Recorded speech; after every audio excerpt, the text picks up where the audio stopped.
Berlin, a city that's constantly reinventing itself. It's this place where a past, a heavy past, it just vibrantly merges with this modern, almost avant-garde energy. It really does. You feel it everywhere, don't you? Like history on one side, something totally new on the other. Exactly. Every street corner has a story.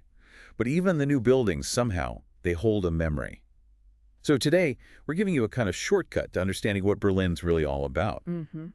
This deep dive pulls out the key insights, the important bits, from a really detailed itinerary. It's called Descubriendo Berlin en 4 días, un viaje a través de la historia y la modernidad. Right. Discovering Berlin in 4 days, a journey through history and modernity. That sums it up well. And our mission for you, listening in, is to help you really get a handle on Berlin's incredibly complex history. Yeah, it's layered. Deeply appreciate its rich culture, its architecture, see some local life, beyond the main tourist spots. Get a real feel for it. And ultimately leave with a profound perspective on how incredibly resilient this city is. That resilience is key. Okay, so let's unpack that a bit. Yeah. We mentioned this blend, right? Historical scars, Cold War, World War II, huge stuff, and this dynamic, forward-looking present. What I find fascinating, and maybe you can elaborate, is how does a city take that weight, that heavy history, and turn it into learning, into evolution, instead of just being stuck under it? That's really the core question about Berlin, isn't it? And I think the remarkable thing is how deliberate it's been. They don't hide the past. No. They confront it, often, very honestly, very rawly, and they weave it into the city today. So when you visit, your goal isn't just seeing sights. Right. You're aiming to understand the history, Nazism, the war, the division, but also, appreciate how that difficult past almost ironically fueled this amazing culture and art scene. Yeah, the museums, the street art. Exactly. World-class museums, incredible urban art. And then there's experiencing local life, the food, hanging out in different neighborhoods, the barrios, and seeing how old buildings stand next to or are integrated with really striking modern architecture. And of course, figuring out how to get around this big city easily. Okay, so through this deep dive, you listening will actually sort of tick off some concrete things that make that understanding real. Yeah, tangible experiences. Like, you'll be set to visit at least 3 key historical spots. Brandenburg Gate, Berlin Wall Memorial, the Reichstag. Check. Big ones. Explore at least 1 major museum on Museum Island. Get a taste of local food, and maybe nightlife in, say, 2 different areas. Get a feel for the different vibes. And the overall idea is you get a solid grounding in those key historical moments. So you finish this deep dive with more knowledge, definitely, but also a deeper perspective on how Berlin carries its history. A lived history, yeah. Now, before we jump into the day-by-day stuff, let's talk practicalities. Because Berlin is huge, it's rich, and you want to make the most of your time, right? A little planning helps a lot. Oh, absolutely. First off, the public transport is fantastic. U-Bahn, S-Bahn, trams, buses, they're efficient, they run often. Good to know. And my strong advice, if you plan on visiting museums and using transport a fair bit, get the Berlin Welcome Card. Ah, yes, I've heard of that. It often saves you money pretty quickly, covers transport, gets you discounts on museums and attractions. It just makes things smoother. Okay, so welcome card. What about where to stay? For accommodation, staying central helps. Think Mitte, Friedrichshain, or Prenzlauer Berg. They offer really easy access to most places you want to go. Makes sense. And for getting your bearings quickly, those free tours are brilliant. The walking tours? Yeah, local guides, often really passionate. They have specific ones on the wall, Cold War, Nazism. Just remember, they work for tips, so be fair at the end. Good point. And one really crucial thing, booking ahead. For popular spots like the Reichstag Dome and certain museums, especially the Pergamon Museum, you have to book online in advance. Right, don't just show up. Exactly. Slots fill up fast. And always, always check if places like the Pergamon are partially closed for renovation. It happens. Okay, super practical advice. Got it. So day 1, we're diving into the heart of Berlin, hitting those iconic symbols. Kicking it off big. Yeah. So morning, say 9 a.m. to 1 p.m., start at the Brandenburg Gate. You just have to, right? Symbol of unity, division, everything. Take a moment there. It really sinks in. And then it's just a short walk to the Holocaust Memorial, the memorial to the murdered Jews of Europe, those concrete blocks. It's very thought-provoking, almost disorienting. It is.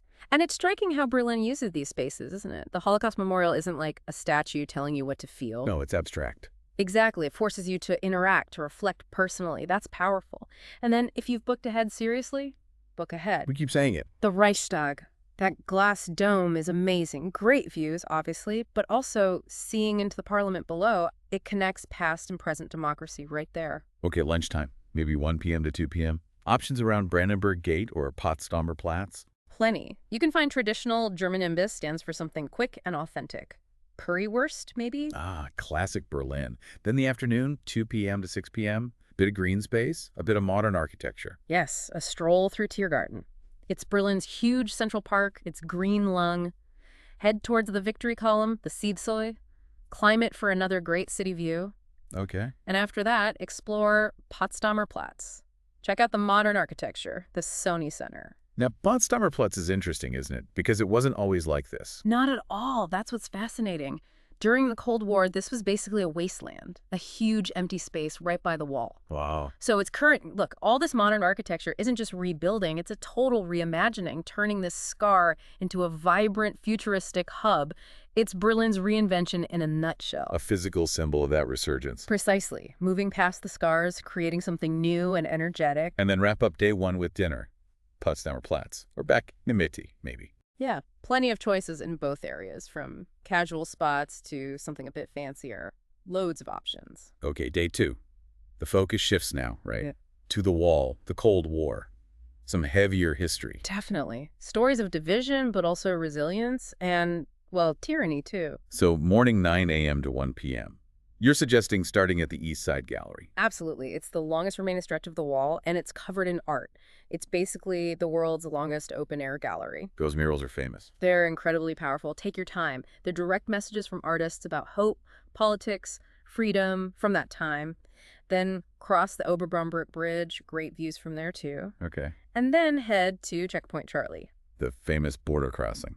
The iconic one. Now, it's touristy, of course, but it still holds that weight. You know, this was the flashpoint between superpowers. Right. And there's a museum nearby. The Mauer Museum, the Wall Museum. Highly recommended. Because Checkpoint Charlie itself is symbolic, but the museum tells the human stories, the escapes, the ingenuity, the struggle.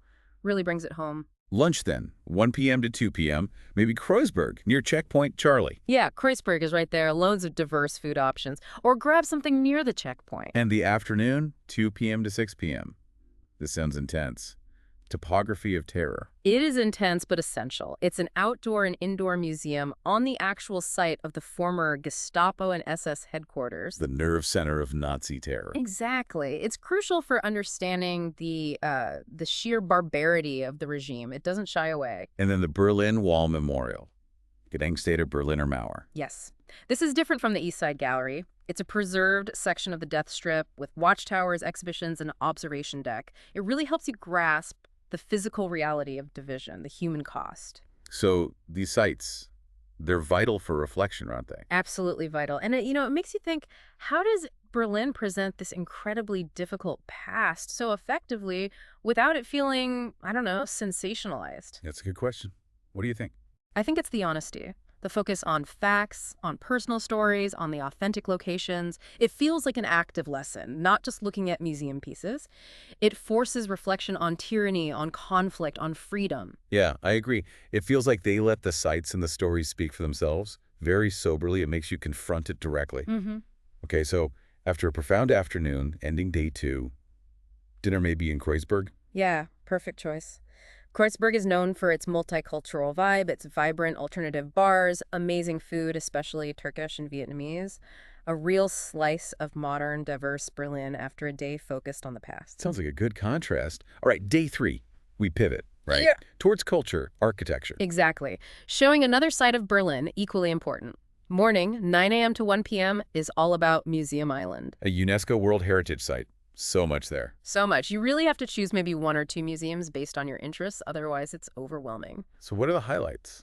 Well, there's the Pergamon Museum, famous for the massive Pergamon altar and the stunning Ishtar Gate from Babylon. But check what's open. Major renovations are ongoing. Right, that booking and checking advice again. Always. Then the newest museum, home to the bust of Nefertiti. Iconic. Or the Alts Museum for Classical Antiquity, the Bode Museum with sculptures, the Alt National Gallery for 19th century art. A lot of choice. And the Berlin Cathedral is there, too. Yes, the Berliner Dom. It's impressive in its own right. You can go inside, and climbing the dome gives you fantastic views of the island and the city. Museum Island itself, the whole concept. Yeah. It's pretty grand. It really is. The ambition to gather so much human history and art in one place, right in the city center. It says a lot about Berlin's commitment to culture. It's like a journey through millennia. Okay, lunch, 1 p.m. to 2 p.m. Near Museum Island or Alexanderplatz? Yeah, there are cafes on the island or plenty of options around Alexanderplatz, which is the next stop anyway. Right. Afternoon, 2 p.m. to 6 p.m. starts with Alexanderplatz. Yep. Visit Alexanderplatz itself, a major public square, and then head up the TV tower, the Frenzy term. Can't miss that spire. You really can't. The 360-degree views from the top are just breathtaking. You see the whole city laid out. And after the modern view, A complete change of pace. A stroll through Nikolai Viertel. This is Berlin's oldest district. Cobblestone streets, restored historic buildings. It's charming. so you get that contrast again. Exactly.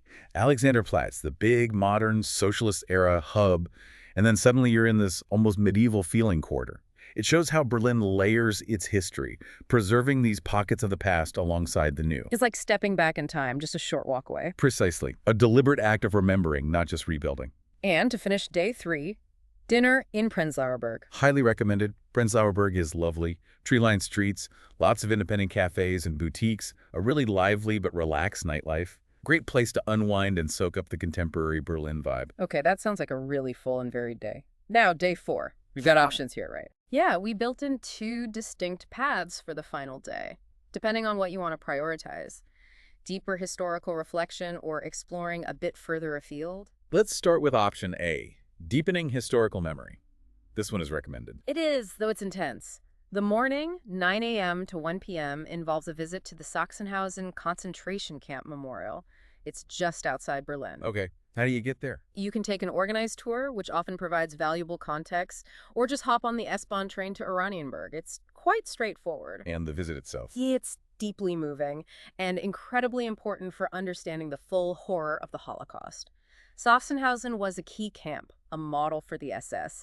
It really reveals the chilling mechanics of Nazi oppression. It sounds essential, but also difficult. It is difficult, but confronting this history is, I think, a crucial part of understanding Berlin and modern Germany that leaves a lasting impact. Right. Lunch after that, maybe 1 p.m. to 2 p.m., either in Oranienburg or back in Berlin. Yes. And then the afternoon, 2 p.m. to 6 p.m. This depends on how you're feeling emotionally after Sachsenhausen. It's okay to need some downtime. That's important to acknowledge. Very. But if you feel up to it, you could explore Charlottenburg Palace. It's a stunning Baroque palace, beautiful gardens, a real contrast. Okay, something completely different. Then maybe the Kaiser Wilhelm Memorial Church. The bombed-out spire, kept as a ruin, is such a powerful anti-war symbol, standing next to the modern church. A symbol of peace and reconstruction. Exactly. And finally, maybe a walk along Kurfürstendamm or Kudamm, the main shopping boulevard of West Berlin, another symbol of its rebirth. Okay, so option A is deep history, then some contrasting symbols of beauty and resilience.